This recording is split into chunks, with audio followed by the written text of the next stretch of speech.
is one of the dopest niggas out right now on some real serious shit, man.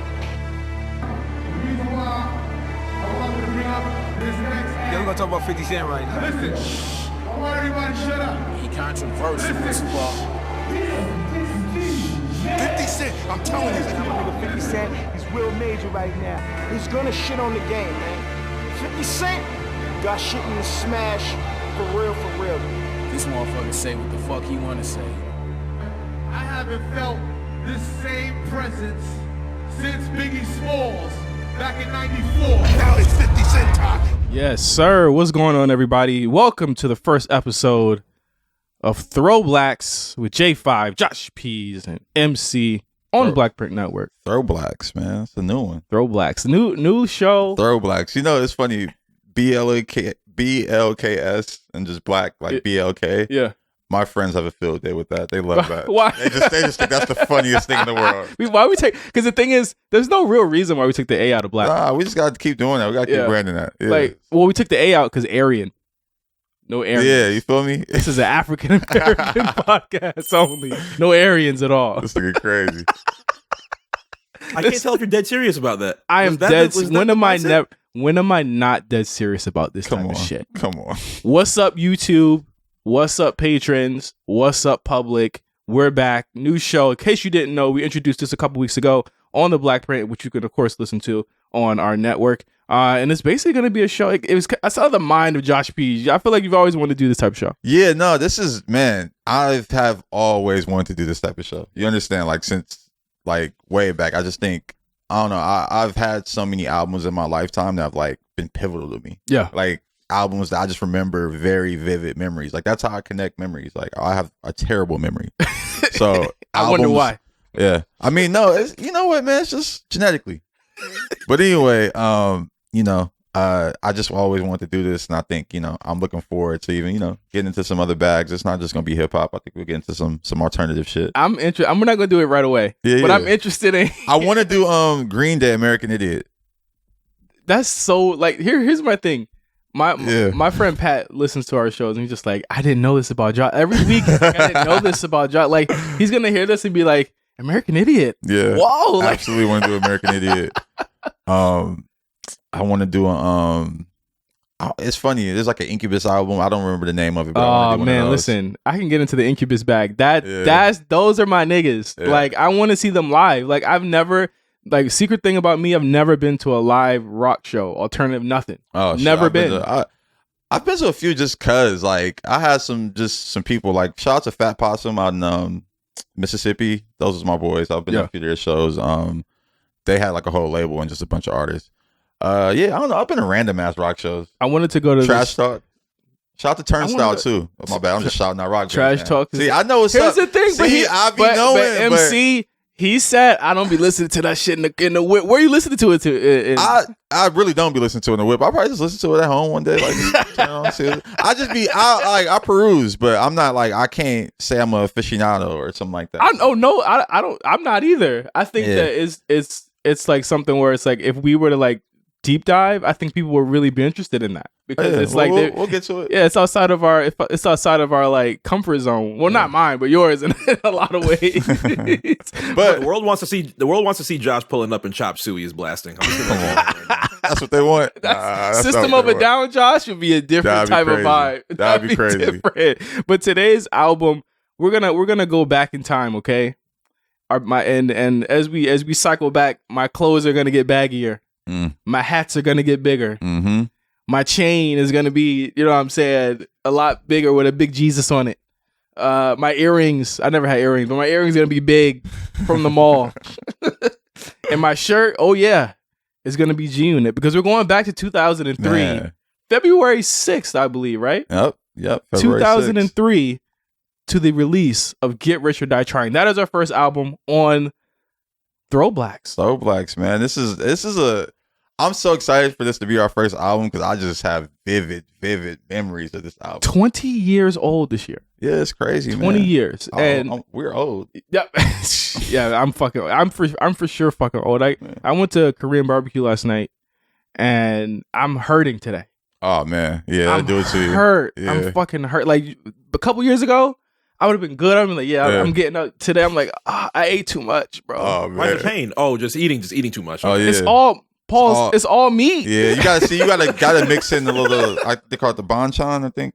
Yeah, they do have that. Yeah, you gotta mix that in, but you gotta go hard with the salad. They be just bringing in a little one out. You be like, I need two, three. Yeah, like I need salad. I didn't eat no type of greens, bro. It was just straight meat, bro. Oh man, Red meat. Oh, man, no wonder. I know how it be. I'm dying. The bull go kill me. But we here today, and we're here to talk about Get Rich or Die Tryin'. What I want to know from you guys is, what did you guys know of 50 Cent before this album actually came out? Because in Virginia, we did hear some of his freestyle and stuff like that, but it was never like he could have just been just a mixtape rapper at that point. Nah, bro. Like I have very vivid 50 Cent memories. In the West, though? Yes. Look, so let me tell you. I found out about 50 Cent from a Columbia Records Power Over $1 cassette sampler. Mm-hmm. I got this from World on Wheels. Wow. My and it's crazy. I don't skate. I can't skate. I'm terrible. But I used to hang out. Why are you World on Wheels? I used to just hang out there. World on Wheels was like the spot. They used to do the lockouts or 7 to 7. Yeah. Like they lock it out 7 to 7. My homegirl, who's actually on tour with Usher now, she's like the girl skating with him in the show. Oh, wow. Yeah, she skated. Her mom used to run the spot. So I used to just always be up there playing video games. That's crazy. Just hanging out. But somehow I got my hands on this Columbia Records Power Over $1 sampler. And it had How to Rob on there. Okay. And I just fell in love with this record. I'm like, oh, this is my shit. Like, it was a cassette, mind you. So I knew about 50 early, and I was just like, I just never really heard from him after that. Yeah. Like, I didn't really know who the fuck. And then he popped up with the mixtape shit. And Oh, I was my like, God. oh shit. I'm like, oh, this is that nigga. Where were you, MC? Were you in Florida yet, or were you still in New York? I was actually in Connecticut. Out in Stratford. Complete Drewski hands on this. I'm just gonna say that first and foremost. A lot of my bias at that point in time leaned a lot more towards Dr. Dre, Eminem, Aftermath, Shady. So I was tapped into the entire ecosystem of that. You're the D12 nigga, huh? You love D12. Listen, I don't know if it was that far. I love some proof. but Proof is let's be clear. A lot of niggas was into that whole thing because it was Dr. Dre. Dr. Dre ushered Eminem into black communities like crack, like it was crack. And I think that's one of the most devious things he's ever done was give that cosign and be like, yep, he's the one. And we got us rapping about Britney Spears, but no, it's killing funny. niggas. And Drewski. But no, it's funny. 50 Cent, I was listening to an interview the other day, and he broke it down so well. He's like, what I represent as far as coming from the hood and the struggle and just like how I have I don't give a fuck attitude is what Eminem represents for white folks, and that's what Dr. Dre represented for the generation before them. So it's like it all kind of connected through that lineage, and it made sense in the grand scheme of things. But it was definitely some trailer park. Yeah, shit. exactly. Well, I wasn't really tapped into the trailer part of it, but obviously the hugest movie out in 2002 ended up being 8 Mile.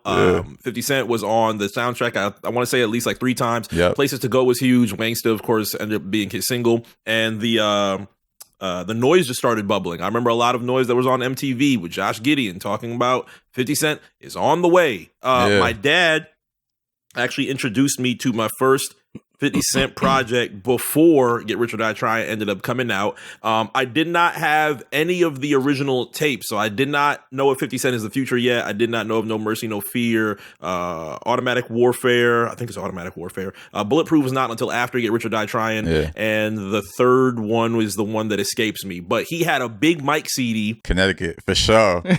Connecticut, for sure. And that had the original Ja Rule duets on it. Shit. It had a couple of the other freestyles that were on the tape, and I was like, this is completely insane. So then, lo and behold, listen to that before Rich or Die Tryin' started coming out. Yeah, and I want to do something really outside the box here. Do you guys have a picture of where you were at that year? That time in life, I have a full. Yeah, you know what I do actually. I sent it to you guys recently. Remember that with the Harry cornrows? Potter? Yeah, the cornrows. Yeah, that cornrows back then. Yeah. This is where I was at. This is where I was at that time. Oh this man, is where I was at. Oh yeah, I see it. We got to like put this on the. This is where I was at, Mark. On the screen. Hold on, let me. I think I've showed you this before.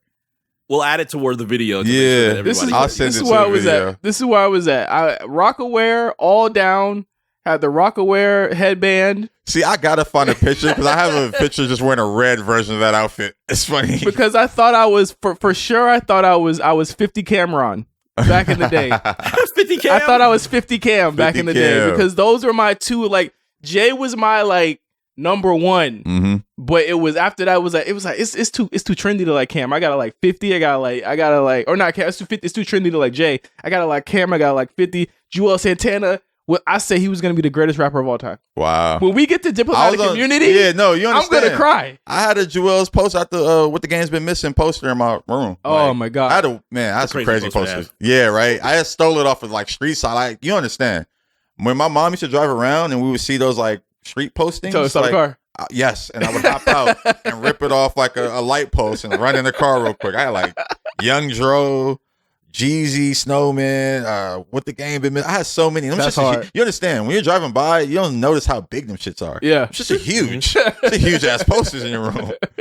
But But did you clean them? Because there's a bunch of niggas that's been walking by like scraping their nah, hands, throwing like and shit. nah. I would like it's crazy. Like I would back in LA, they would have them like stapled to poles. Yeah. So it's like I would just rip them off and then like yeah. Oh, but you didn't worry about like ripping the whole thing, did you? Nah, because like they were staples, so I would like get the staples like the right way, and I Just rip it off. Yeah.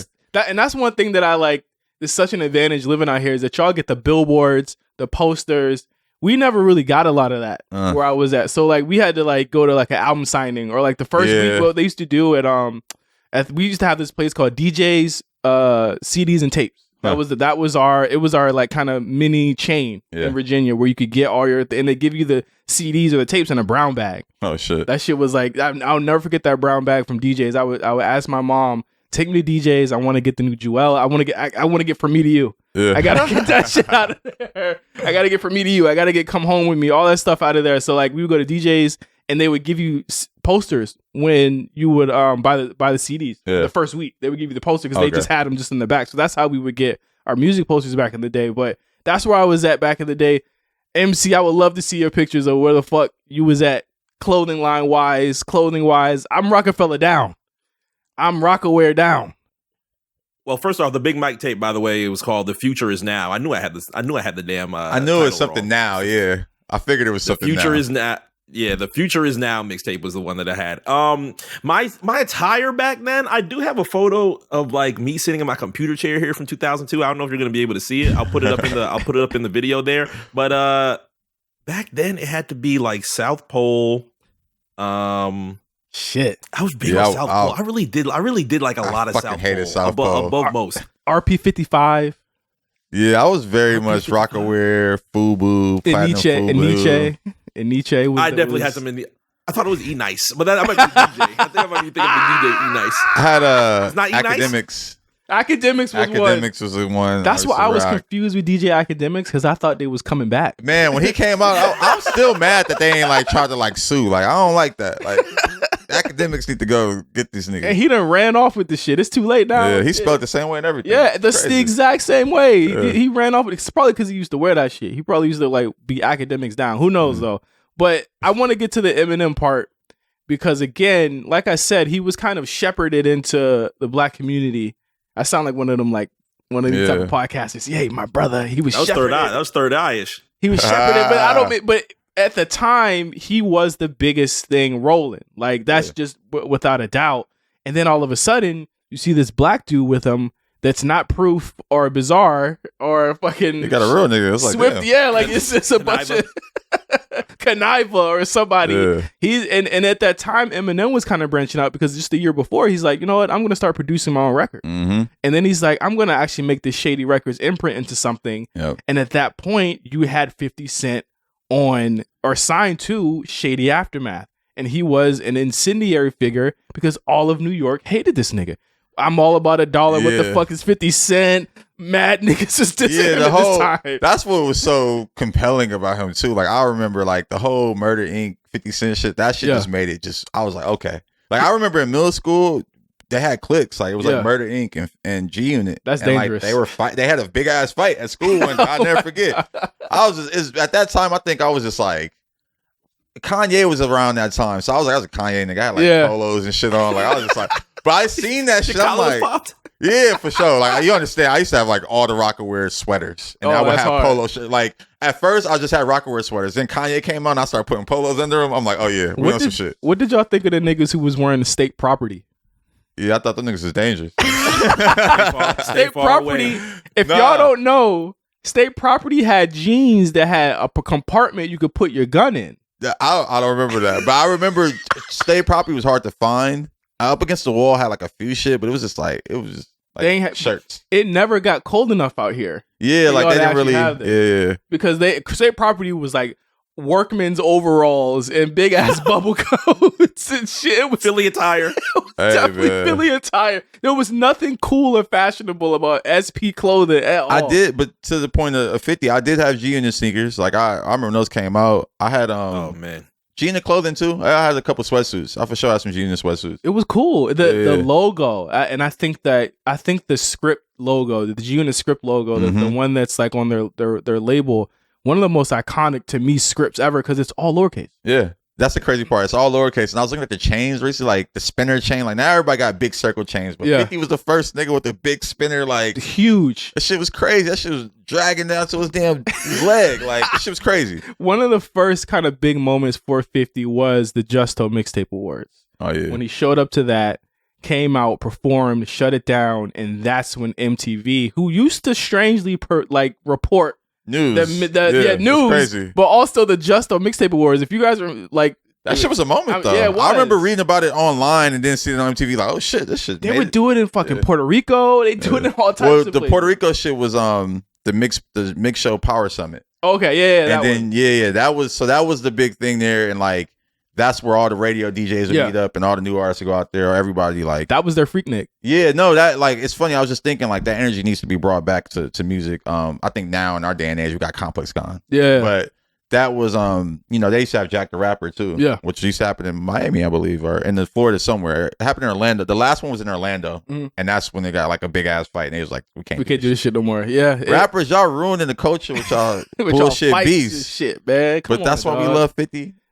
Because again, he embraced the role, and we're going to talk about this a lot in this episode. He embraced the role of the bad guy, man. And when you listen to his interviews, I think the one thing that stuck out was that every time you listen to it, I was like, yo, he's really talking that shit, but he sounds intelligent doing it. Yeah. And I think at that time, we had not heard gangster rap like that. We were still firmly, y'all, in the kind of like the Jiggy era. Like Jay-Z was not talking no gangster shit. And even with the energy that Ja Rule was bringing, it was like very much like player shit. Like just, popping X and singing and just popping X. That's what they was on. Like, bro, I used to look at those shit. I go back and listen to old music and I'm like, damn, niggas is really doing E. Like how they be tripping on this generation. I'm like, nigga, y'all was tripping. Yeah, Perkies and shit. Now. Like, it was on X. And I think one thing that's huge, and I would love to talk about this like at length, is that 50 Cent came from the ashes of the Jay-Z Nas beef, where after that beef was kind of done and dusted, there was kind of an opening. There was an open there where it was like, okay,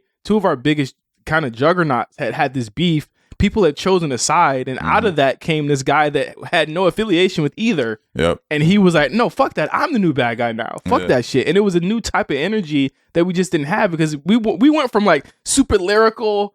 These diss tracks were being like debuted on late night radio. Nah, that shit that was a great time in hip hop because I think it sparked the competition. Yes, it was like I want to be better, and I think it was just great because it wasn't like I think now when the competition in hip hop is just like how disrespectful can I be? But back then it was like how I'm better than you and I rap better than you and I'm gonna disrespect you, right? And it was just it just fueled a lot of good music and good creativity and I don't know, like I think that's missing in hip hop currently. Absolutely. Like I know people are like, even in the NBA shit like that, people are like, y'all are too friendly. And it's like in some ways it's like, okay, no one has to like hold the grudge, but if you want to be the best, you got to be better. Like people got upset at Wayne like literally a couple weeks ago for saying, "I'm sorry, Jay, I'm still the best rapper alive." And people got mad at it, like he hasn't been saying it for over a decade. Nobody got the energy no more. Nobody. But I think the difference between 50 was that with Jay and Nas, you never got the sense that there was any danger. Yeah. But with 50 was like he introduced a new type of danger into the beef in that when we found out he got shot 9 times. Yeah. And I think that again, you hear about 50 getting shot 9 times. I don't think it was as big of a news item until the Interscope machine started working the 9 times into everything. Nah, I think when he got shot, that was like a little, because it's funny. I'm telling you, I knew about 50 from Power Over Dollar. So Yeah. like when he got shot, I kind of like saw it pop up on the blimp of like internet news. It was on things like MTV. that. Yeah, I remember seeing it, but I was just like, I was like, oh shit. Yeah. And then he popped back up with the music, but it definitely it gave him that edge. Yeah. It gave him that edge. Like this nigga is 9 times. Like what? Like to come back from that is crazy. He was like Superman. Yeah. And then you see him perform with bulletproof vests on. Yeah. You see him with guns all the time. It took you back to, and I didn't grow up with the knowledge of what's going on when NWA came out, but this was kind of like that era again for us. It was so sick. He had his opposition pulling up medical reports like, nah, he only got shot 3 times, but it came out like, nah, like, bro, that was really happening. I remember seeing that. I think it was like Cadillac Tower, one of them. Cadillac Like, Tower did that, yeah. like this shit is crazy. So yeah, man, he brought the villainy to hip hop and the danger. And then you get the 2002 end of the year, like MC said, he's on 8 Mile, but you're introduced to Wanksta. Mm-hmm. And by all intents and purposes, this beat is one of the worst beats you could have ever heard in your life. No, see, it's a bad beat, dog. No, it's not. It's a bad beat. It's not. Dog. It's a bad beat. It's a bad funny. beat. Shy Money XL did that beat. I don't think that's a bad beat. I think that beat, I don't know, like that era of hip hop just has interesting beats. I think that beat's not a bad beat. You hear that beat behind fucking the traffic report on the radio now. Here's the thing. It's a bad beat, but it's a good beat. Like it's a bad beat, but a good song. I don't know. I think it has sounds that you don't hear in no other music. No, it sounded like it was made on like a Casio or something. It might have been. It might have been. It might have been. It might have been. Like back in the day, obviously it's something that you didn't hear often with the lyrics in that song. Like you hear this beat now, you're like, they might be talking some bullshit on it, and he's talking like some grimy shit on it. I feel like about a lot of his production, he had a lot of sounds that you wouldn't really hear on a lot of shit. Like I think even in the club, like there's no beat like in the club. That's a great fucking beat, first of all, but there's no beat like in the club. I've like it's cinematic. Yeah, but it's cinematic, but still like a club banger. Like most cinematic music you can't play in the club, right? Like, but that's cinematic and like. You hear it in the club right now, you might go up. Like, yes, you're gonna go up. Like even in listening to this album, and he puts in the club at like song like number 4 or 5 on the album. Like 5. You gotta wait a long time before you get to it. But the shit before it is so crazy. Like Eminem's on number 3. Yeah, like that's major. Yeah. If this was on streaming today, it's like those first 3 songs would be the most streamed songs of the year. Yeah, because you for one, the first song is 5 seconds. You know what I'm saying? That's the intro. The quarter. That and even that, it's like nigga, the quarter just like that. Who thought of that? I would love to know who thought of that. Who thought of put a flipping the quarter and letting it hit the ground on the table and then just going in? Yo, what up? Yeah, this is great. I don't know. Are we going into track listing now? I want to get to. I want to get from Wanksta to In the Club because In the Club I think dropped. I want to say was it January of that next year? Yeah, let's see. In the Club, January 7th. Yep. So we're still y'all. We're still fucking with Wanksta. 8 Mile came out in November. It's crazy. Wanksta was in November. 2 months later, we get In the Club. The video drop. There was a MTV behind the video. Yeah, I remember that. Yeah. Because we had it was prime time, bro. 8 p.m. The first time you're gonna hear the song. You heard it on the radio. It premiered on the radio the next day. I wish A+ was in here because I know he remembers this day, the 6th of January, when they played this shit 24 hours. And then you see that video. Yeah, I remember that shit. He comes from the top of that fucking shit. Come on, man. Go. It was a motherfucking Aftermath rapper camp, like, bro. Rapper boot camp. That's what it was. That was fire. Video. Like when Exhibit was in that shit. But that's one thing I miss about fucking videos, bro. Exhibit in the cut, bro. Like, come on, like the good cameos, like the shout out in the cameo. Like that's what I miss about this shit. Rap videos don't have good cameos because y'all niggas is too busy trying to be cool, man. You know what my favorite video cameo was damn, what's that? It's a Young Thug song when they're like, is it Mayweather?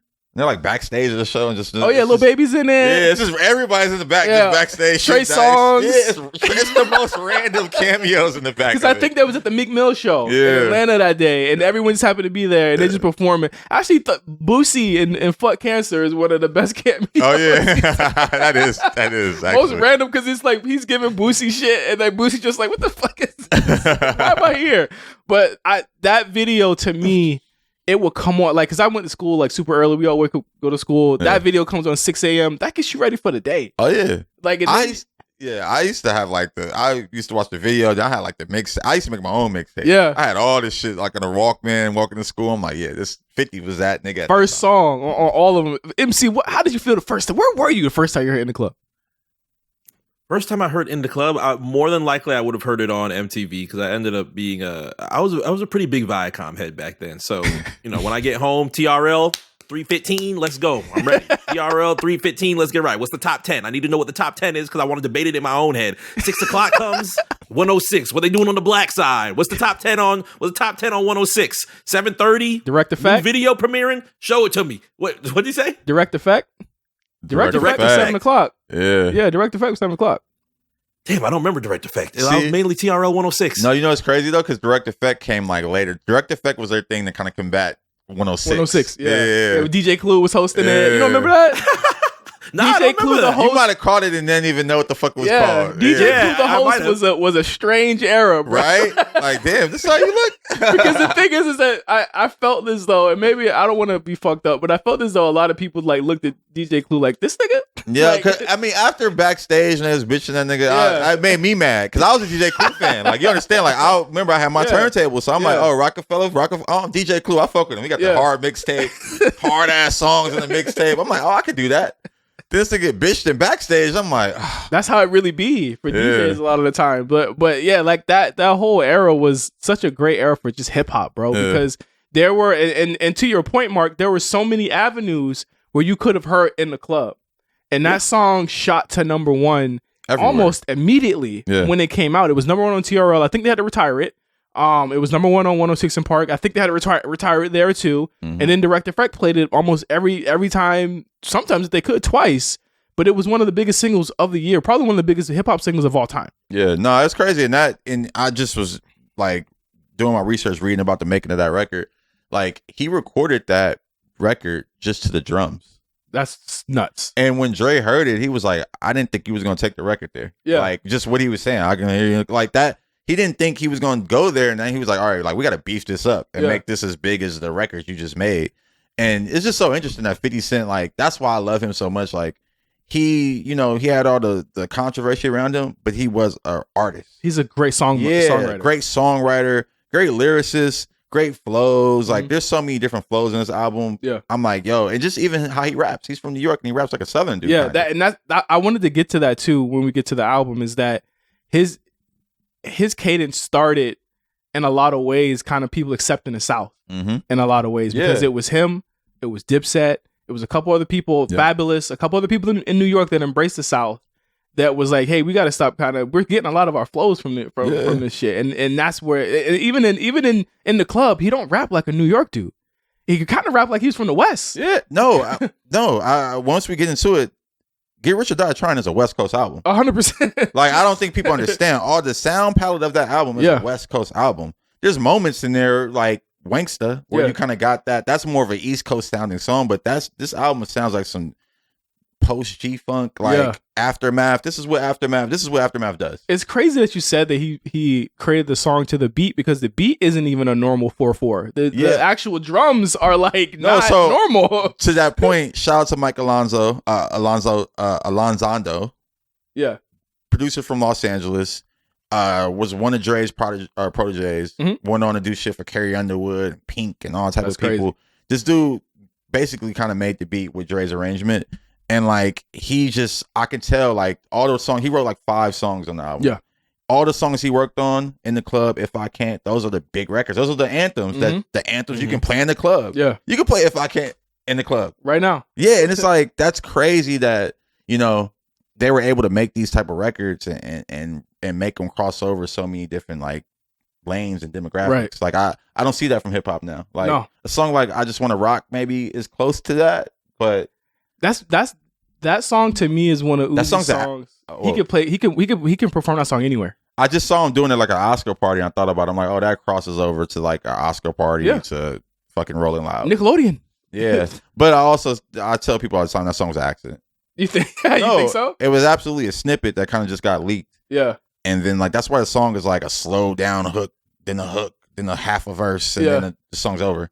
That song's an accident. They just put it out. They were like, oh, this shit's catching traction on TikTok. Let's just throw it out. I couldn't imagine a second verse of that song though. Yeah, I mean he can't. Yeah, he didn't do it. Literally, like that song is an accident. But again, we're in an era where it's a full body of work, and it's crazy that even within the actual recording time of Get Rich or Die Tryin', which you're going to get into now, February 6th, a month after. Can you imagine? Like we was like a lot of people are like.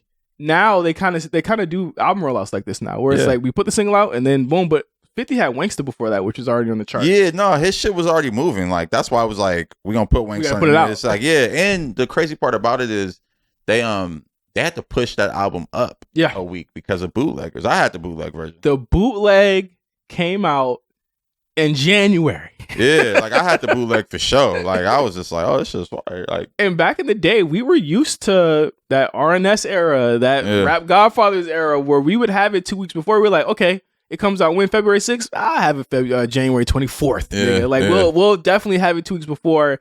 And I remember hearing the leak, but it was terrible quality.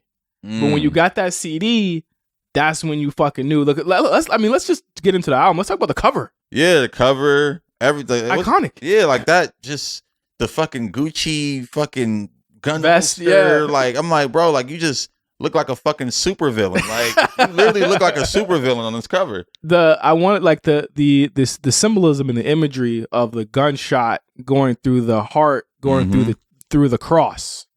To me, is an iconic piece of imagery, and again shows you just how deep.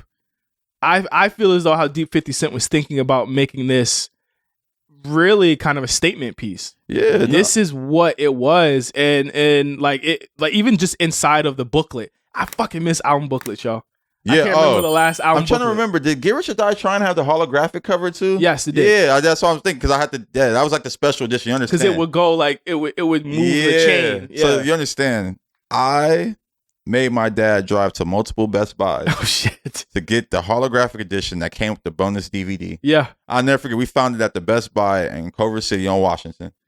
And nigga, as soon as we got in the car, we bust that back up, put it in. Like literally, that was a CD I listened to with my dad. Like I was like, damn, it's like it's bridging the gap because there's never been. I don't think there's been a phenomenon like 50 Cent was in our lexicon since.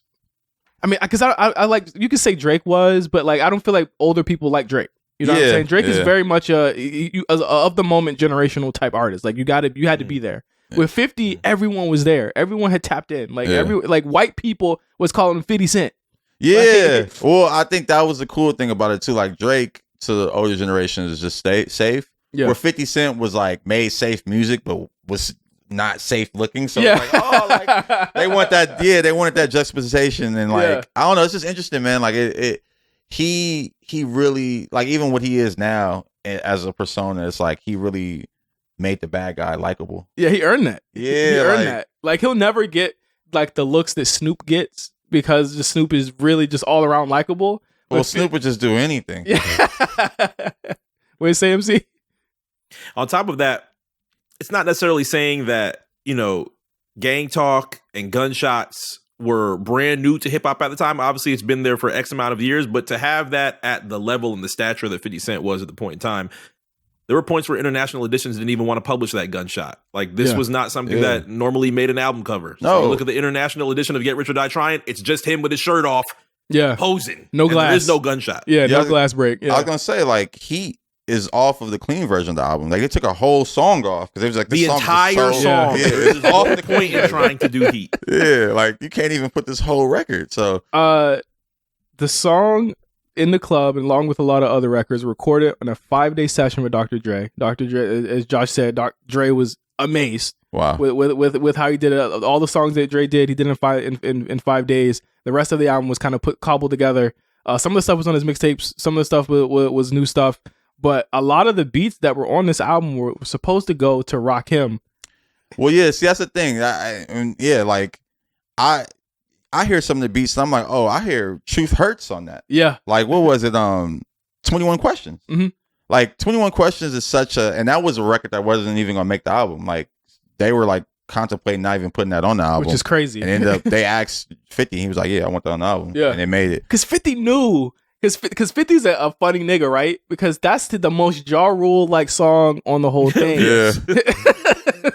It's just that, and that record is just one of those records where like I love when I go to Starbucks and I hear the jazz version of that record. Like I just think that it transcends, and it's that's romantic. But if you hear the beat, that sounds like an R&B beat. Yeah, like that sounds like one of them 2000 R&B records. Truth Hurts could have got on. And it also transcends cultures. Mike Towers, a Latino artist, ends up flipping it.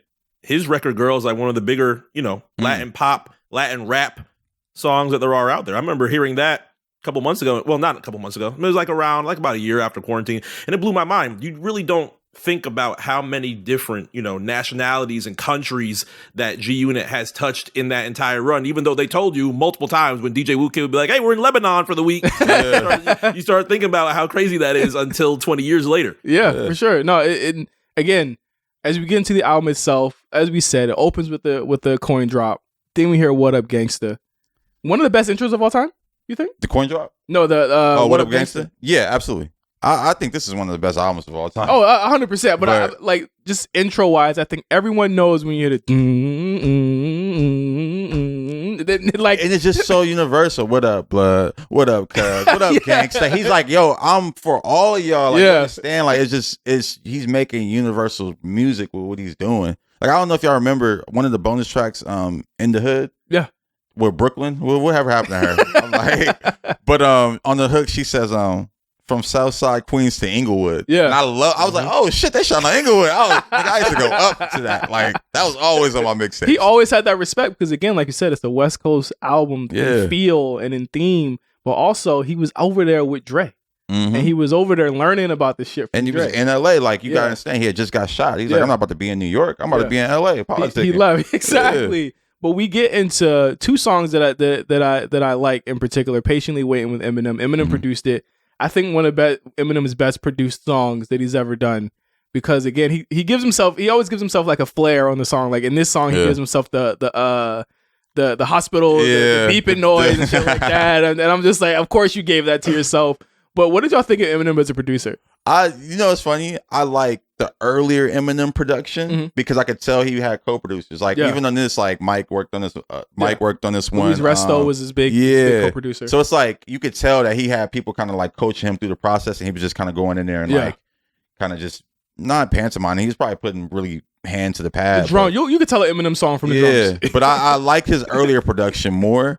I loved Eminem in this album. I've always been a big opponent of Eminem, like I just kind of, or just critic. I would say more than anything. I love Eminem. His earlier music, but I always feel the type of way about him. But I love this era of him. I think he really complimented 50 Cent really well. Like I wish this was the time when people did collab albums, because I would have loved a 50 Cent Eminem collab. Been crazy. That would have been really like, if you put all their songs together in like an 11 track, like just all the songs they've ever done together, that's a classic album. Honestly, I wouldn't even be mad if they fucked around and did one right now. Like, they still got that chemistry. Yeah, like they still got that chemistry, and I know like 50 Cent ain't fell off, and Eminem ain't fell off. Like I know that much. Well, Eminem, I mean, he fell off. Nah, I think, but you still see flashes of greatness in what he does right now. Well, I think he needs somebody just to reel it in. Like, I think dexterity wise, he's one of the rappers that could wrap circles around you, but it's like he's in an era where like that's not enough no more. And he just does. Like I said, he needs someone to reel it in. Like when you think about like even like a Wayne, like when Wayne now is just like on the current flow of what's music now. So it's like, oh, okay, you giving us what we want. But when Wayne was just doing what he wanted to do, like, nigga, what you doing? So like, it just needs somebody to reel it in. Reality or an A&R. But do you think that being next to 50 gave Eminem an extra? I'm gangsta now. Like, nah, not really. I think for 50, I think for M, it was just him like, I want to open a door for somebody. Like, because I was even looking at old videos and shit. Like, he never really put on. Mm-hmm. It was just like, man, like I see myself in this person. Right. I want to give him a chance. The villain. Yeah. The villain. The villain. Man, Aftermath was a bunch of villains. Yeah, it really was. It really, and that's why Rakim had to leave, because he was like, I'm not with none of this shit. God body. he couldn't do it. But the next song, Many Men, I think gets into one of the central themes around this album. And I know a lot of people wouldn't think of that as like a big thing, but like I think the central theme of 50 Cent in this era was paranoia. And I think that's seeped all throughout this album. He and it starts here with Many Men, which to me is one of the most kind of frightening and chilling songs that he's ever made in his discography. This is one of the greatest songs ever. Yeah. Like I'm gonna keep saying greatest a lot today, but this is one of the greatest hip hop songs ever. Like this is top. This might be top 10. I don't have a ranking, so it might be controversial right now, but this is definitely a top 10 song for me. Like just the feeling of it. Like every time I hear this song, I gotta play it all the way through. Like just the shit he talking. Like I really feel like this personifies his career, right? And and it's such a. I mean, and this song, Eminem produced this too. Just the sound design of it, like the sample, the sample, like it's just so much goodness in this. And I don't know, like I really like even so many people have sampled this recently, and I feel like no one's done it justice. I feel like Pop was the closest one. I feel like no one's done it justice, really. Pop was close, I feel like, but again, like I feel like even that song didn't reach its full potential because I don't feel like that song was finished. Like I feel like it needed more. You know what I'm saying? And like when we look at some of the lyrics, he says, "When I rhyme, something special happened every time. I'm the greatest, something like Ali in his prime." He talks about how great he is. And I think one thing about 50 is that he's always wanted people to realize and recognize how good he was on the mic. And I think in this album in particular, there were a lot of times he wanted to be lyrical, even in the Massacre too. There's a lot of times he goes lyrical and he wants people to look at that more than his gangster rap bars. Yeah. And I think that he's very, I wouldn't say like sensitive, but I think he's very in tune with like emotions. Oh, absolutely. And throughout this song, it's very emotional. It talks about the betrayal of his friends who didn't come to see him when he got shot, and then talking about cutting them off and talking about, but you know what? Like I'm great. Like I'm actually really good, other than the gangster rap shit. But people trying to kill me, and I think that I always have stuck out on this record because you listen to those first two songs, you're hyped. You're like, oh shit, this is a gangster rap album. He slows it down. You have a really fucking frightening skit right before the song even comes on. Yeah, man. That like that's what I'm saying. Every time I hear that shit, I gotta play it. The sound design, everything. I'm like, oh, I gotta go into this. And it's cinematic. Yeah, you know what I mean. It's very cinematic because he's replaying y'all the night or the day that he got shot. But again, he's smart not to do it a 1-to-1 comparison of how it happened, but how it would happen in the 50 Cent movie. Yeah. In his mind of how he got, exactly, of how he got shot. It's very cinematic. But I love this song again because it digs into the roots of this album being rooted in the fact that he's paranoid, even though he's got Eminem on the album, even though Dr. Dre's on the album 5 times. No, but because it's not even. It's like these niggas saved me. Yeah. But like this is what I was going through. Yeah. Like this is what I'm going through right now. And like this is what is saving me. And I think that's one of the things that I really took from Many Men too, is that like, nigga, I like this is overcoming adversity. Like it's one of them record, like that's why I like that record so much too, because it's like it gets you hyped for the game. Like it's cinematic and slow, but it's like it gets you hyped to go out and face the world. And we're on song 4. Yeah. So if What Up Gangsta didn't get you hyped to go out already, that he brings you back down to reality and says, all right, y'all, this is what brought y'all here in What Up Gangsta, and I got Eminem on it, so I got the white people, come on over. White people, come buy the album, come fuck with it. Don't get it on fucking Kazaa or whatever. And then he fucking brought you back down with Many Men. Then he brings it back up in the club right after this, which is like, again, go. It's a one. Is there a better run than What Up Gangsta, Patiently Waiting, Many Men, and then In the Club? Man, I'm I smoke weed. I put high all the time in that motherfucker. Right. Oh yeah, that's good too. Bro, he made a record about getting high and he don't smoke or drink. He made one of the best get high records. Like just the way he talking about this shit. I'm like, nigga, did you interview Lloyd Banks before you went in the booth? Like shit like that would make, and that's why I remember there was a time where people were like, Lloyd Banks writing his rhymes. It's shit like that. I remember that. It's shit like that. It's like 50, you so good. You so good that you could, like, I don't know. That's why I love what he's doing now with Power and Ghost. MC, do you remember when they said Lloyd Banks was writing his rhymes? I mean, this is around the time that they were also saying Jay-Z's taking Young Chris's book. So he was. A lot of these that one might have been more true than that. MC, that shit was true. He didn't take his book. He took some songs though. Jay-Z for sure. How took many some Young Chris one songs. of these were you gonna do? First was he's taking Young Chris's book. Then it was Lupe wrote Allure. What else? Oh yeah, I remember hearing that. I don't think that. I don't believe that. For High on the Time, can we go? One of the best. I'm gonna say this right now. One of his best verses ever. One of the best verses ever. Everyone knows this. Every time I roll up, niggas holler roll up. Then I tell them hold up. You ain't getting money. You ain't smoking in my Benzo. 20 years for Rizzo. Smoking no endo. High as a motherfucker. I be on the back streets. Niggas know I clap heat. Like, come on. Like what? Like, bro, you don't even smoke. But you just made some shit that's so universal to just the experience of smoking weed. Like, you don't even smoke and you know that. Like, Exactly. It's crazy. Like, that's why I'm like, people don't understand 50 a genius, man. Like, none of this shit is accident. None of this shit is like beef and controversy made me there. It's like, nah, it was real meticulous. Like, one thing he mentioned too when he was recording this album was like, he said he would record the song and then play it for Dre, and then he would record the song. Oh wow! So it's like even just the flow and cadence, like it was very thought out and not just him just going in the booth and just doing what felt right at the moment. I have to imagine this is probably one of the most, like, Dre had to be the most proud that he didn't have to do that much producing on these two niggas. He had Eminem and he had 50 Cent. They're both fucking prodigies in their own right, and they both understood it. And I'm pretty sure he had to coach Eminem a little bit. Eminem was a little rough. He was a rough sketch. Like, I feel like Eminem didn't really get it until the second album. You know what it is for me though, with all these artists and the connection, they all wanted it. Right. Like 50 wanted it. Like, you understand, before 50 got to Aftermath, he was writing songs with Puff. Yeah. He was signed to Columbia. He had songs with Destiny's Child. Like, he was actually like trying to play the game and win. Right. Where I think a lot of artists nowadays are just, it's just happening for him. Yeah. It's cool. It's cool. Y'all got natural talent and it's dope. But I think he really wanted it and he was really working at it. So like, he came into the Aftermath situation like, oh, I already know how to work. Right. Now I'm just trying to work in y'all system. And how do you even think today's technology changes like these first 5-6 albums? Like, from what we have described, there is so much detail and time that goes into making like an entire run like this. Yeah. Does technology kind of make it a little bit more of an ease or a little bit of a change to where maybe these songs are shorter? Maybe it could be the production is a little bit different. The way that you have to present this to somebody with the stature of Dr. Dre, like, how does that change it? I think when you first ask the question, I think it changes it because, like, in this day and age, an artist gets patiently waiting and he gonna play the snippet on Instagram. Yeah. Like, he gonna be in the studio like, because you know what's crazy? On Instagram. MTV, there's an article. MTV said Patiently Waiting is one of the craziest songs we ever heard.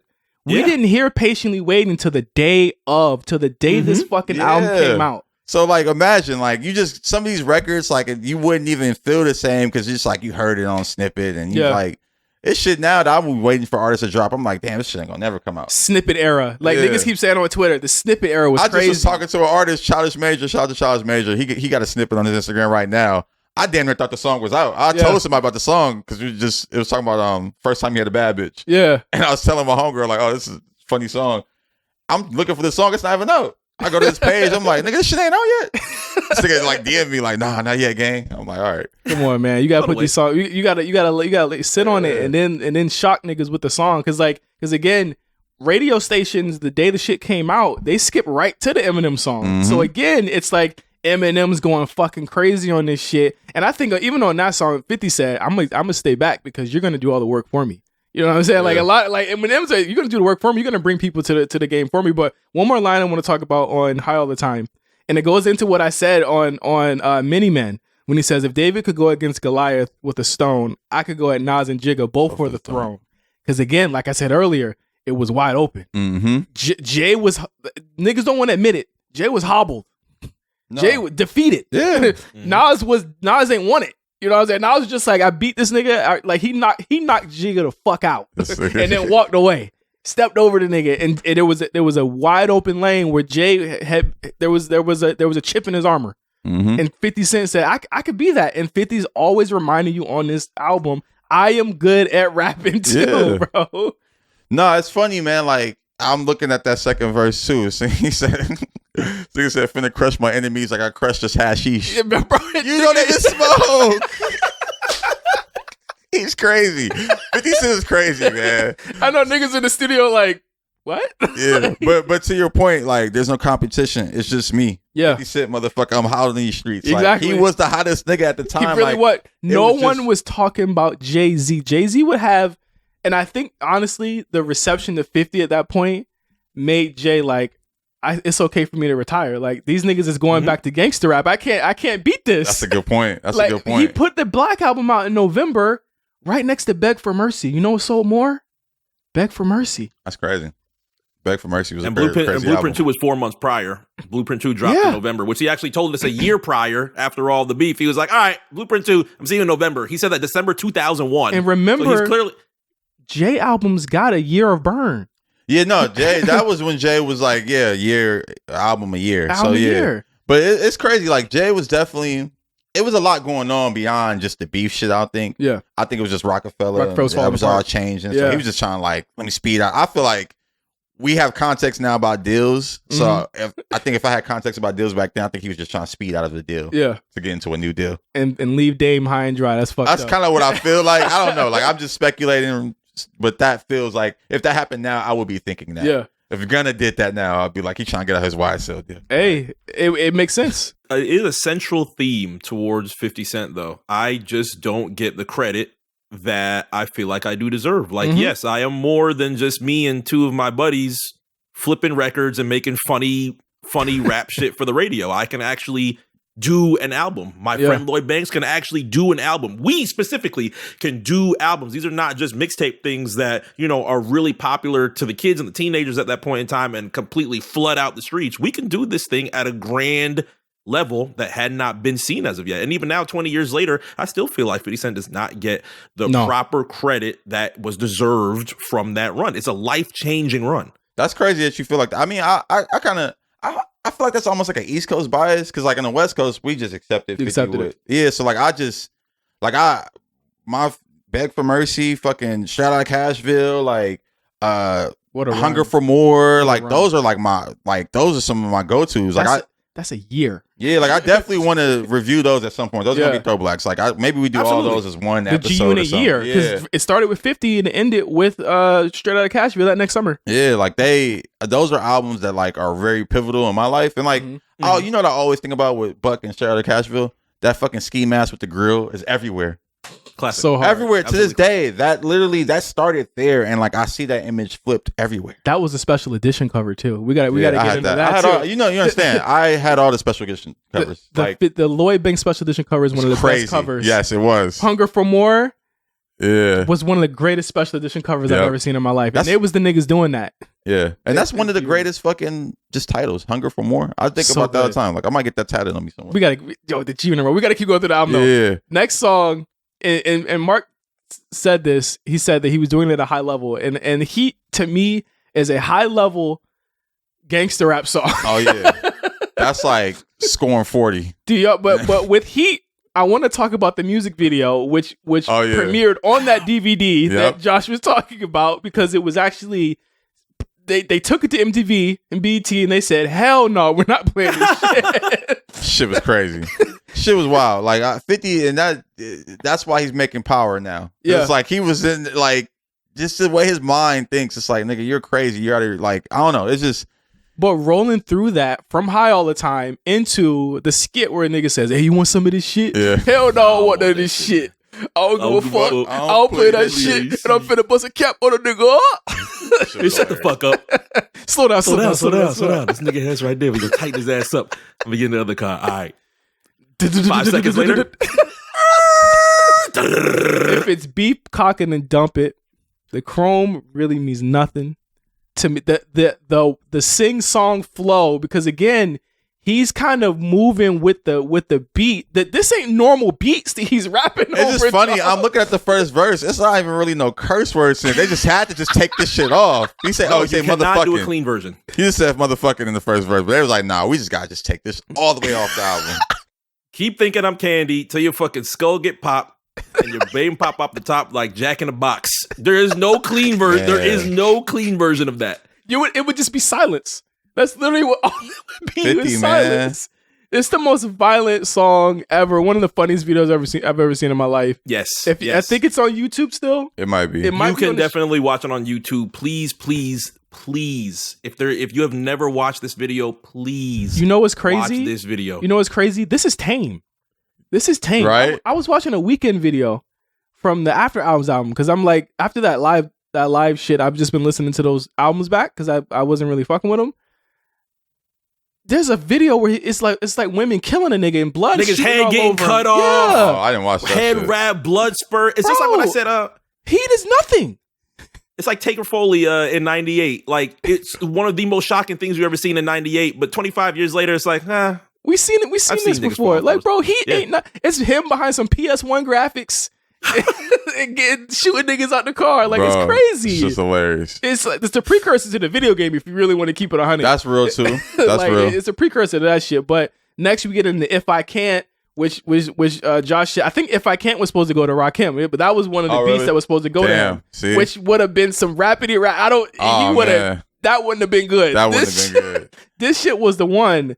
And again, it's 50 talking about that adversity, talking Mhm. about how he came out of it, how I'm better now. And again, like I really want people listening to like kind of look into these themes of this album because he's telling us something here Oh yeah. on this in a way that it wasn't brainless and just dead like people thought it was. It wasn't just a mindless, you know what I'm saying? Like gangster rap album. He's talking shit on If I Can't Do It. Like it's a great song. Again, Dr. Dre, Elizondito, I believe is that it? I forgot, but the beat, simple, clean. No, well, that's another one of those West records Coast. that you like. Yeah, it's a West Coast ass beat. It's a stereotypical, like not stereotypical, but it's just like a quintessential Dr. Dre beat. Yeah, it could have been Like- on 2001. Like, yeah, it's just like it's one of those beats that you're like, oh shit, that's a Dr. Dre beat. Like that's what Dr. Dre beats sound like. Everything sounds so crisp. It sounds like damn like he had an orchestra making that Yeah. shit. And yeah, man, 50 Cent just came with it. Like, and I don't think anyone else could deliver like that. Like that's one of those records you listen to in the morning and you about to start your day and If I can't power do through it, homie, it can't be It done. can't be done. Which Like, that's is the motivation. truth. That's like literally motivational music. Like I don't think people understand. And like just the songwriting on that record too. Like he came with it. And I really want people to like go back and listen to this. And when I say people, I mean artists. Yeah. Like go back and just listen. And to don't every just word. remake the song. Yeah, don't just make this. But even just that phrase, that's a phrase that your mom gonna say. That's a phrase that your kid gonna Yeah. say. Like I don't think people think that deep. And 50 came with it. I'm gonna let the champagne bottle pop. I'm gonna take it to the top. For sure, I'm gonna make it hot.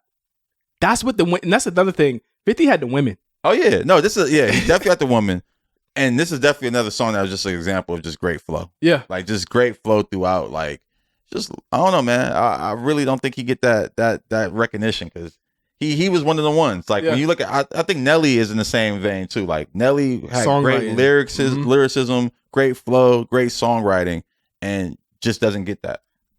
I got Okay. a review of Nelly album too. I'm just thinking of albums now during this. I'm gonna keep it 100 with you. Never listened to a full Nelly album in my life. Oh wow, that's What? gonna be a great one. You never listen to Swear Country to God, Grammar? not the whole thing through. Nope. Oh my god, because I Just was the gonna, singles. I want to do some other shit like Nellyville or Sweatsuit. I Like, bought was a bought Nelly fan. Nellyville. Yeah, Just the singles. I had them all. Just the singles. Never heard of a full Damn. Nelly album front to back. We gotta I was do like, that. what is this? We're gonna do that, and then we're gonna call in Smino, be a special guest. That'd be hard. Hey, Yeah. that'd be hard. Like, 'cause I would love to know what it was like because he's like one of the only for a long time Yeah. out of that area. But can we get to the first skip on Get Rich or Die Tryin'? Oh, what's the first skip? Oh, wait. Can we get to the first skip? Nah, Can we see? get to the Don't first piss- skip? Don't piss me Why? off. Don't piss me off. This ain't What a, is it? yeah. Come on, Mark. This is Set the 'em straight. first skip. I think Get Rich or Die Tryin' is a classic.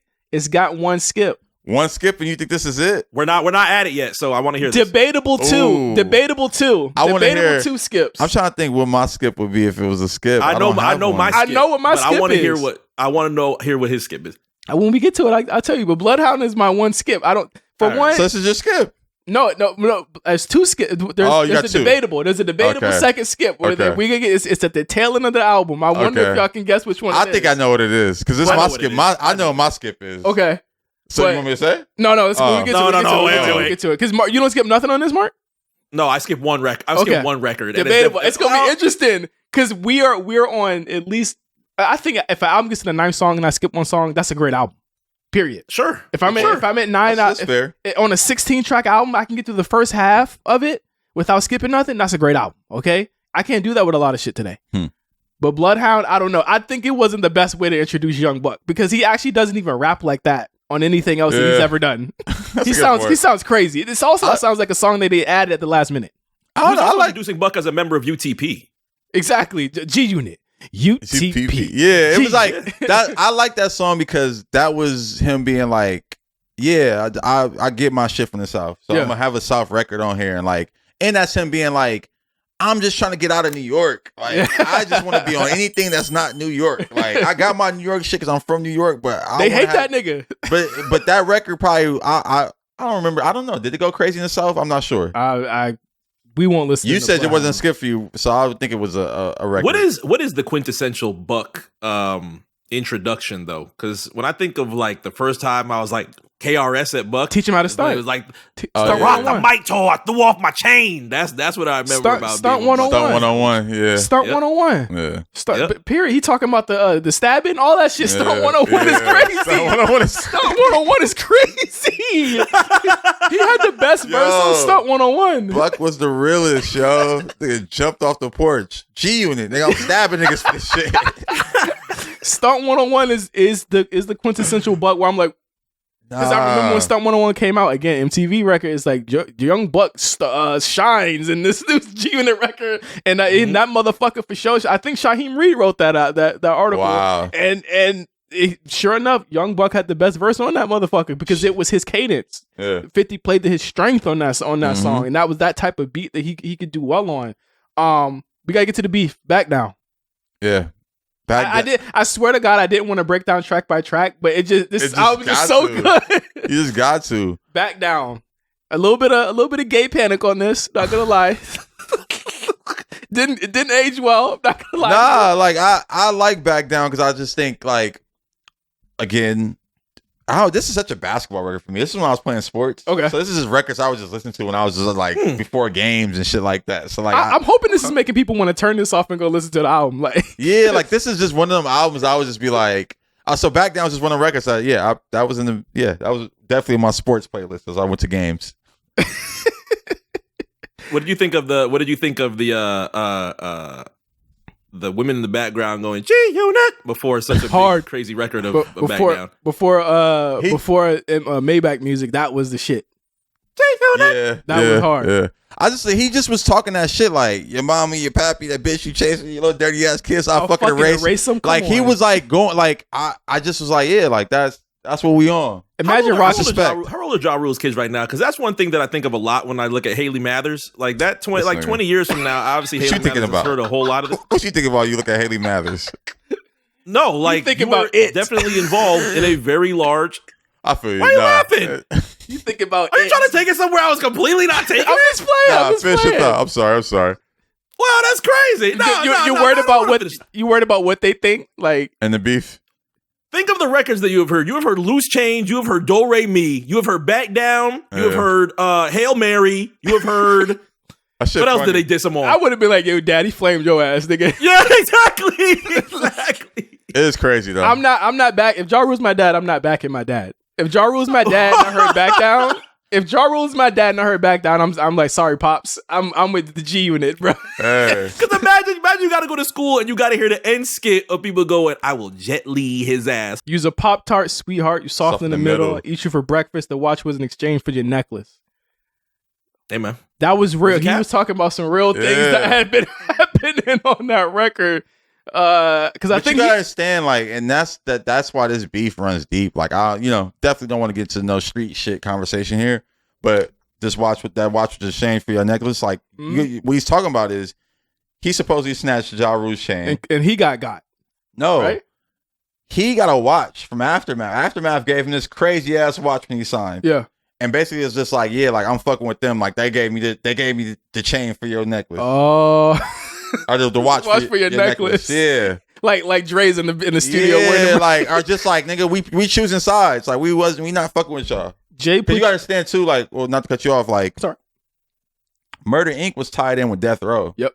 So it was like Aftermath and Dre and his camp. They was just not fucking with them niggas. So like, yeah, like Dre ain't never been on no street shit, but he definitely been on some petty shit. Like, this is it. Like, this is it. And I finally got somebody to fight him. And this was the thing, like 50 was blackballed in New York. Nobody in New York was fucking with 50. So it was like 50 had to come to the West and like fuck with Interscope and Aftermath and Slim Shady. Like he couldn't move around. He couldn't move around there. Yeah. Especially after getting shot. They're like, nigga, we just tried to kill this nigga. We will try to kill him again. You don't want to be next to him. You don't want to be next to him. Like that was what it was. If he did move around in New York, it was with a lot of security guards. Yeah. Jay put you on, X made you hot. Now you run around like you some big shot. Ha, pussy. Pussy. Hey man, was it Cap? Hey, was it Cap? That's all you want. He was introduced as that next nigga. I mean, by them. You said what? Like I feel like it's how you put it. Like you could make anything look crazy. They could have said the same thing about 50 and Dre and him. Like it was just, like that was just the era of ushering people in. I definitely think Ja Rule didn't do himself any favors. No. Like he was just wanted to be Pac, wanted to be DMX. He like, reacted too. Yeah. I think that's what made it worse. You know what it was? You know what I blame all that on? Ecstasy. After this, we got P.I.M.P. I don't really have much to say about P.I.M.P. It's my record, bro. I love the song. I love the remix. I think below, like this is another one of those records that like it's just it's a West Coast record, but it's one of them records that's like it's called P.I.M.P.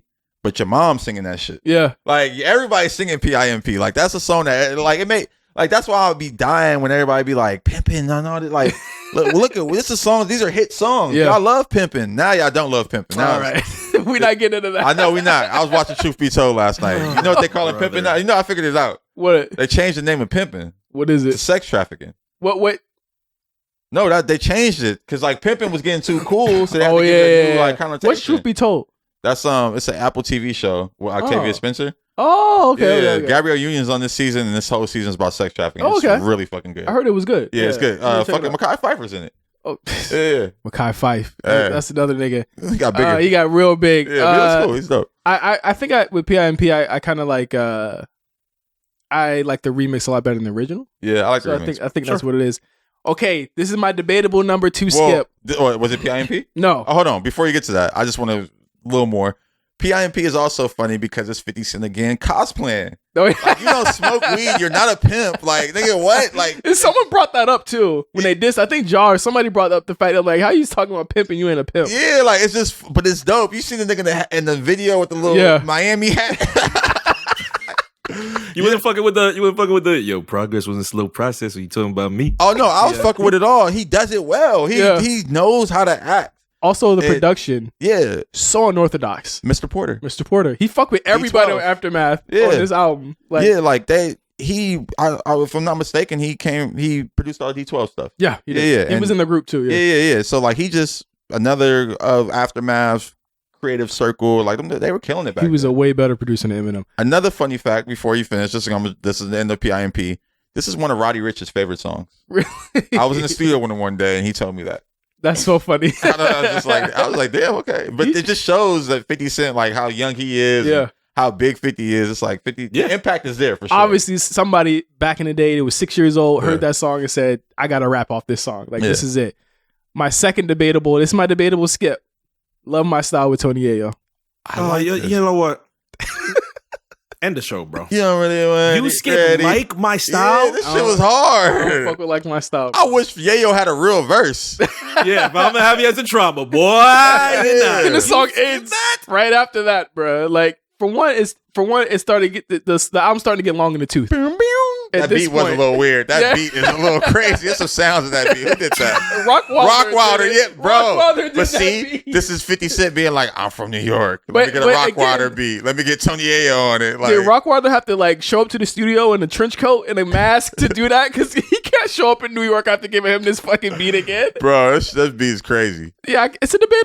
It's an album cut. I guess. Can we say that? It's an album cut. Yeah, I mean, it's the definition of an album cut. I wouldn't have skipped Like My Style. But this is why I talk about new technology, because you said long in the tooth. I think about how 50 would have to shorten this album to try and keep the attention span of a lot of people in the streaming platform. I think this album keep a lot of people's attention. Yeah, this is a 16 tracker. Yeah, I think. Like, nigga, I was just. If I'm not wrong, it maxes the 80 minutes out though, right? Or is it like 70 something? Nah, it's 53. It's 50. It's under an hour. Let me tell you, dude. Okay, it's under an hour. I was in the studio with an artist the other day. This kid told me he about to drop a 23 track album. And then he's dropping and then it's gonna be 30 tracks with the deluxe. Fuck that. Who you talk to? Trippie Redd? I was like, oh my God. I'm tired just listening to you tell me about this shit. Jesus. What you got to talk about? Is this your last album, nigga? There's no way you got anything after this. Luckily, the music actually sounded really fire. But I'm like, man, like you gonna hold this up for 23 tracks? Hold us in the corner, guys. Salute. Drake be doing that shit. I'll be like, nigga. After like the diss track on every Drake record, I'm like, I'm done. I don't need to listen to this shit no more. I'm over it. Random question, and this is just very random. If you made an album, how many tracks would your album be? I think there's a lot of people eating off the 10-piece, 30-minute 11 record right now. I'm a 12 tracker. Yeah, 11, 12. I think. I feel you. 11. I'm at that intro, and 11 more songs. I think like Kanye did that with Graduation, right? And then it get to the end. It's like I'll listen to it again. Yeah, it's not that long. Exactly. I'll listen to it again. Yeah, that's why I fuck with it. Poor Lil Rich, you heard this at the top. Mm-hmm. One of my favorite songs on the album. Yeah, great song. Obviously amazing. Shy Money XL. Shy Money XL, the unsung hero of G Unit, and then it would turn into be Red Spider later on. Would start producing a lot of their shit. Well, it's funny. Shy Money XL was actually like the manager, and then he get they used to record at his house. So I guess he just made beats too. Yeah. But yeah, Shy Money XL is one of the ones. Eminem produced on this too, which is interesting. I wonder what he added to probably the end, like the guitar at the end. Oh yeah, I would say probably the makes guitar sense. at the end. Shy Money can't play no gun and guitar. We have officially reached my only skip. It is Poor Lil Rich. What? Damn, the song we started with. How the fuck did you? How did you play it a lot? You were skipping Bloodhound though, so Bloodhound. That Bloodhound sound like when you know on Cribs when they're going through the house. That's what that beat sounds like. You know in Cribs when they going through the house real fast. Come on. That's what Bloodhound sounds like. That's what that shit sounds like. That's why I skipped that shit. Don't push me. I want you to kill. You skipped 21 questions. Life changer. Oh, 21. What? You skipped 21. We talked about 21 questions. Oh no, yeah, you're right. But yeah, 21 questions, great record. I love that record. Don't push me with Lloyd Banks. This is my skip, actually. That's your. It's the only song Lloyd Banks is on this. I know. I mean, it's like I don't know. It's like, and mind you, I don't skip much. I don't skip anything on this album. Okay. But if it's just like, don't push me is like the song that I'm just like, Gotta get to the end. What? I think it's cool. It's a good song. It's just like. I think my only complaint is that like I feel like the album starts losing its themes after Back Down. Yeah, like it's like it just starts. Yeah, it's losing steam. But like I don't know. Don't push me just feels a little. Like I'm trying to remember. Like yeah, it just doesn't. I don't know. You got to squeeze one more Eminem song. Yeah, like I think that's what it was. Banks too. verse. You skipped that Banks verse. Yeah, I skipped that Banks verse. Also, a really too weak young Eminem. to understand the consequences of human living a lie. You skipped that? I do. Also, a really weak Eminem verse. If you want to keep it on it, that's really what it was. Because like I'm already like Eminem. Like all right, like then you come with the just like. What was that? Whatever. What was the shoulders there with the Eminem? The beat ain't really there for me. It sounds like some like a joke. Like it don't really sound like what? Yeah, I could get it, but I think the Banks verse to me just kind of carries it, man. Like I'll aim straight for your head, fill your ass up with lead. That one's a little pause worthy. Hey, I'm good on it, man. I'm good on it. I'm just stunned. You could have went right from but that's my thing. You could have went right from 21 questions right into the end of the album. Mm-hmm. You could have ended it there. Yeah. Because I mean, I like Gotta Make It to Heaven. No, I mean, like, yeah, I mean, you could go from 21 into Gotta Make It to Heaven's the closing credits. That's the closing credit. Yeah, I like Gotta Make It to Heaven. Because again, it's like it's such a great song, but again, it gets you back to the themes. It's like I gotta make the last song should be him basically celebrating. I gotta get out of this situation that I'm in because I've been through too much. Mm-hmm. You know what I mean? And just it's inspirational. Like Josh said, it's inspirational, and it leaves you on that note. But then you get to Wanksta again because they gotta run it back. They gotta run it back. And then they gotta get to the two. You're Not Like Me is my shit. The two Ja Rule disses. I think these two were on the remix, the mixtapes too. Like You Not Like Me and Life's on the Line, right? Yep. You Not Like Me was on Guess Who's Back when he actually came back from the shooting and was cooking up throughout the mixtapes. You Not Like Me is a life changer in my opinion. Some of his best wordplay. By far one of his best songs, period. But Guess Who's Back has a couple of those. So You Not Like Me is crazy. And then Life's on the Line was what he had out in 1999 before he ended up getting shot. That's crazy. They put that on the album. Yeah, it was supposed to be on Power of a Dollar, right? And Power of a Dollar never came out. Yep. So Power of the Dollar never came out. It's shelved indefinitely. It was his Ja Rule diss in 1999. I wonder. Hopefully, we get to a point where that it's on DSPs. I wonder how he got that song back from Columbia. I wonder too. That's interesting. Because but they dropped them, so it's like fuck it. Yeah, you never really hear that like that was supposed to be on a real ass album. Yeah. Like that was supposed to be on an album, and he managed to get it back. That's really interesting. Interscope money, they probably paid for it. I would guess that they probably paid for it, but they were just like, we didn't want the motherfucker anyway. But there was a lot of bonus tracks on this. There was so many versions of this album. Yeah. There was a version of the album that came out way later. They had the P.I.M.P remix on it. They re-released it a couple of times. When I was at UMG, we re-released a Marvel version of it. I think I have it downstairs with the Iron Man cover on vinyl. That's hilarious. It goes for a lot of money today too. Really? Let me tell you, yeah, it goes for a lot of fucking money.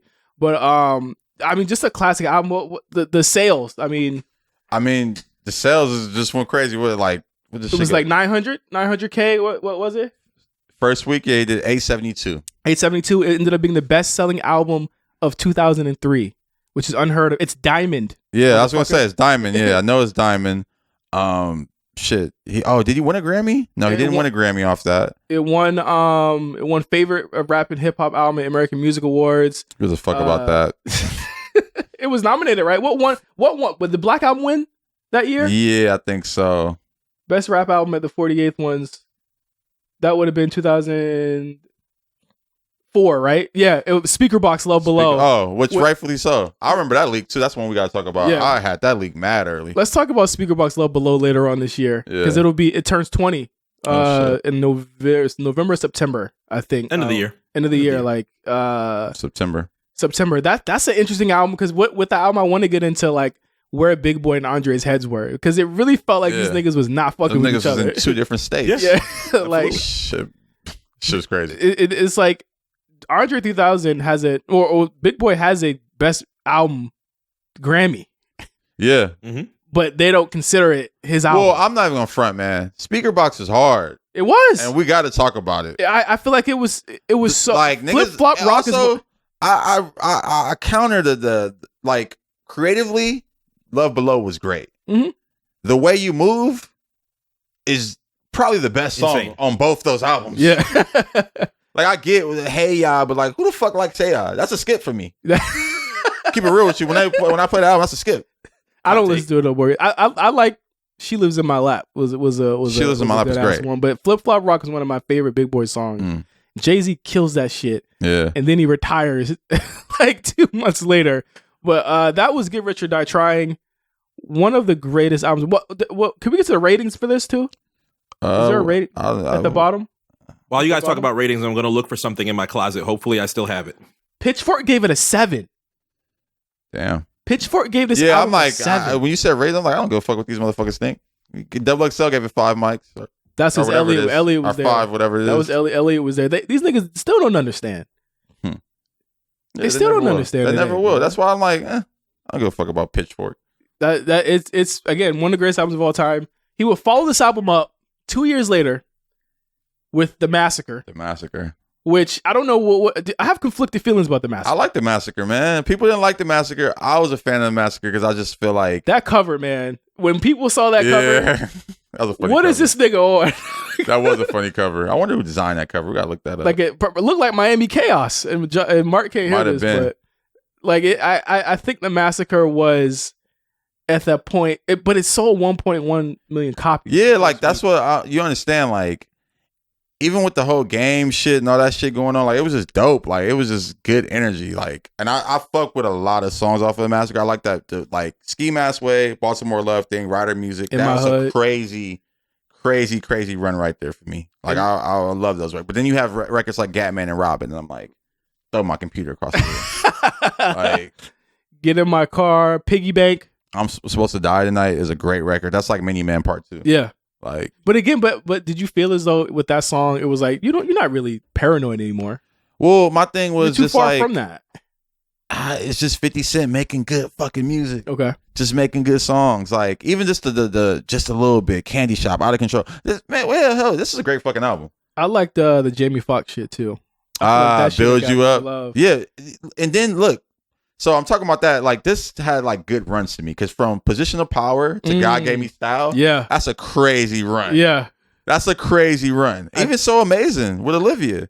I know he regrets that signing all day. But that record was kind of dope. I don't need him with Buck Wild. He was working with Buck Wild, which is like, again, duck down record, all that shit. Like he was going back to the roots and shit for people who people saying he wasn't hip hop. He was like, I'll get Buck Wild on this shit. You know what I'm saying? I'll fuck with High Tech, right? High Tech did writer music. Yeah, High Tech. Yeah, High Tech was one of the like. He was low key one of the guys around Aftermath that was giving them some shit. Yeah, High Tech did a bunch of shit on game shit. Once he left Talib, he was just like, "Fuck." He's like, "I'm getting money," and then he left. But again, 50 Cent's run, I feel like it was cut short. And we brought this up earlier, and I was waiting to say this. I feel like a lot of the perception for 50 was because he lost to Kanye in 2007. Yeah, well, I think it was just. I hate that they even did that battle because it was just like stupid. But I also think it was more of a change in the guard. Yeah. It's like hip hop just needs to go in that direction of just a little more positive. Like 50 Cent, buff villain. Like you can't even, the fashion wasn't even fucking 50 Cent. Like you couldn't really, like, how could you dress like that? Get with it, like, he wasn't even wearing Jordans. Like, so you had to like really, it was just a change in the guard where it's like people were just dressing a little more flyer and more Euro and like, it just it all coincided with Kanye coming out. Yeah. And I think it was just, like that was just what was supposed to happen. I think that might be one of the reasons why people don't hold him in such high regard, but I also think he had other ambitions and I love what he's doing now. But I also feel like 50 got buried under a lot of the negativity that he himself brought. So when it was album sales talk, that blew up in his face. Yeah. And I feel like people, because once you're the villain, but there's also people that want to see you lose. Well, and they want to see you lose hard. And this is my thing with 50 Cent too. He has not lost yet. Mm-hmm. No, he hasn't. So he hasn't lost yet. So that's why he's just like, I'm not, like when he did the vitamin water deal, it's like, I'm rich as shit. So y'all can, like my music, y'all don't think my music cool? Cool. Drink my water. I'm gonna just, I'm gonna just do these movies and I'm gonna fucking do whatever else I want to do. Because one thing that people don't talk about is that Kanye did 900, yes. Curtis still did like 8. Yeah, like it wasn't that far off. Like it wasn't like, and it was just a lot of beef. Like even that the album being called Curtis was because of the beef. Yeah, because of the which was because again it was getting old because it was like now you're just beefing with you killed Ja, you killed off a bunch of people. You couldn't kill Jay. You ended up working together anyway. But Cameron, like it was like Cameron, like you name your album Curtis because you're trying to show Cameron that you can make money off your name. Cool. But it didn't hit the same, and that's what hurt me when because I remember, like I said, I was 50 Cam back in the day. So when they was beefing, I picked Cam's side. I'm sorry. That cover looks so crazy. That cover is so dumb. Well, we had a rough 2007 anyway because Public Enemy #1 came out, and then he disappeared for a couple years. Yeah, then he came out with cookies and apple juice, and I was like, "Yep, it's over. It's over." But you know what's funny, man? Like Curtis had like "I'll Still Kill." That was a record out in LA. I'll still kill. They really fuck with that song in LA. DJ Khalil produced that. That's why. Like, that makes sense. That was one of them ones. But then you had AO Technology. I know. But then I Get Money. Straight to the Bank was a good mixtape record. That was on that, I remember. Amusement Park was just him just trying to do the same thing over. I like My Gun Go Off. That was early in there. I Get Money. Mm-hmm. Obviously, that was huge record of the summer. Huge record. Had Jay-Z on it, and then people were trying to be like, was Jay-Z dissing on the? I'm like, all right, come on, y'all. Like, and it had Diddy on it too. Had Diddy on it. Diddy went off because they had the 1, 2, 3. Like they was like because they were on the Forbes list that year. And that was a fucking good ass moment for black people, man. 50 was like number 3 on the Forbes list, dog. He was at the Forbes list remix. Dog, that shit was hard, man. Like 50 always gets respect from me. Forever, just for the run. We'll never see another villain like that. Who tries to play the villain today? I think 6ix9ine tried to play the villain. I was just thinking, like you don't see the energy. 6ix9ine is probably the closest to it. The Baby, maybe. Like the thing about the Baby is the sales never matched. Yeah, because for 50 to continue to be the villain, he had to continue to keep winning. I think Future probably does a job of being the villain to like the woman. Yeah, to toxic villain. Toxic villain. Yeah. 50 loved the women though. Yeah. He always loved the women. How many times you heard 50 call a woman a bitch? Yeah, I mean, not often. Nah, not at all. Yeah, he was always respecting the women. So I mean, unless he was on outside of getting my car. Yeah, I also said pimp shit. Outside of getting my car. I also couldn't find what I was looking for a couple minutes ago. I was looking for my spinner chain that I have from the Palm Beach Mall. I don't know where it is. Oh, we'll love to see that. Remember we got to get to Beck for Mercy, or at least talk about it on Black Prince proper. But we got to wrap up. But they had to win the G Unit spinner contest Oh shit! for Beg for Mercy. I do remember that. By getting this golden ticket. It was a golden ticket. Who won it? And your copy, I don't know. I need to find who won it. Man, if because you're out there. That shit sold like 900 copies first week or some shit like that. Someone had to have won that GU spinner, but it had to have been the tiny version because it couldn't have been the long, all the way down to your goddamn Young belly button. Shit, bigger than the kid. But that was the first episode of ThrowBlks. This was a fucking success. Yeah, it's a great episode, man. This is great. I love this. Like, I want to do more of this. I'm excited. We just ran down a list of a couple albums that we need to touch on. We'll come up with another one. What are we doing this, MC? Once a month? We're doing this once a month or every other week? Once a month will be the cadence. I think that'll just give us a lot more opportunity to dig into albums, divest into stories, and share those. We have talked about some ideas of what we do have for the next month. Should we share at least one of them? Sure. What did we say? We said Speaker Box Love Below was one that we're for sure going to do. One of the early ones that we said that we wanted to do was Carter 4. Oh yeah, we did mention that. Carter 4. You guys really want to do Carter 4? I just want you to listen to Carter 4. I've listened to Carter 4 plenty of times. I'm trying to look at Carter 4 has some of the most hilarious bad lines from Lil Wayne that I think it would be completely insane if we just jump back into 12 years later. But even though Carter 4 ends up being one of his bigger albums. It's a good album, okay? I need y'all to stop. He's got some hits on there. And President Carter. There's some shit on here. It's some fire on here, but we gotta have the how to love conversation on this. So I can't wait till we're able to have that conversation about Carter 4. But until then, let us know in the comments on YouTube. Let us know in the comments on Patreon. Let us know in the comments when we share this out what you guys want to hear us talk about on ThrowBlks. If you want to hear Josh get into his alternative bag, if we should go there for episode 2. Maybe we should. Let us know. And toxicity. We'll let you guys know before we record. But for Josh and MC and myself, thank you guys for listening to to ThrowBlks. Listen to the Black Print. Listen to Black Print Radio on AMP, on Amazon, and we'll see you guys in a couple of weeks with another episode. Peace out, y'all. Peace. And also, big shout out to Jeremy over at DVD Couture for providing the clips today. Man, just iconic moments in time from 50 and just G Unit and just everything from. A lot of that stuff was like shit that 50 was actually shooting himself. Yeah. Which makes sense for him to have like, this is 50 TV and all that shit. Like, he actually was thinking ahead of the vlog era. So he saw what WorldStar did and he was able to kind of capitalize on that on his own. And again, it speaks to his entrepreneurship, which is an underrated part of his game. But once again, if you guys are on YouTube, you'll be able to see these clips provided to us by DVD Couture. Shout out to everybody behind that and just, helping this show become way more legendary. And hopefully we could do more with them in the future.